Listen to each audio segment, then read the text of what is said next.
Et 3 semaines après le décès d'un adolescent de 17 ans sur l'avenue Granada, Rouyn-Noranda, la Ville veut que le secteur soit plus sécuritaire. Et William, elle interpelle directement le ministère des Transports. Oui, Anthony, l'administration demande à ce que le MTQ, dont cette route est sous sa responsabilité, fasse une étude pour sécuriser le tronçon à 70 km/h entre la rue Guy, dans le quartier industriel, et le noyau villageois de Granada. Et pendant l'étude, on souhaite abaisser la limite de vitesse de 70 à 50 km/h et adopter un meilleur éclairage. Le conseiller municipal de Granada-Bellecombe, Yves Drolet, m'expliquait que c'est loin d'être le premier accident du genre qui survient dans le secteur. Tous se rappellent des 2 adolescentes happées mortellement à l'entrée de Granada en 2007.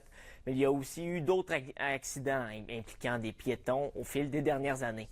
C'est pour ça que le sujet a été abordé au conseil de ville lundi soir. On écoute le conseiller, suivi de Nicole Gaulin, du ministère des Transports.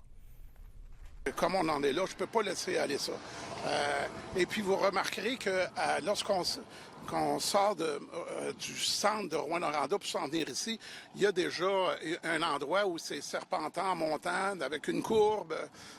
Le soir, à la pluie, la neige, c'est pas si évident que ça.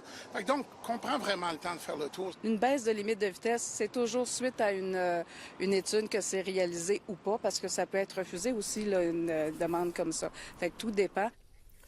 Et en terminant, Anthony, le ministère des Transports et de la Mobilité durable du Québec mentionne attendre toujours l'envoi de la résolution de la Ville avant de se prononcer sur une future étude. Oui, un dossier à suivre. Merci, William.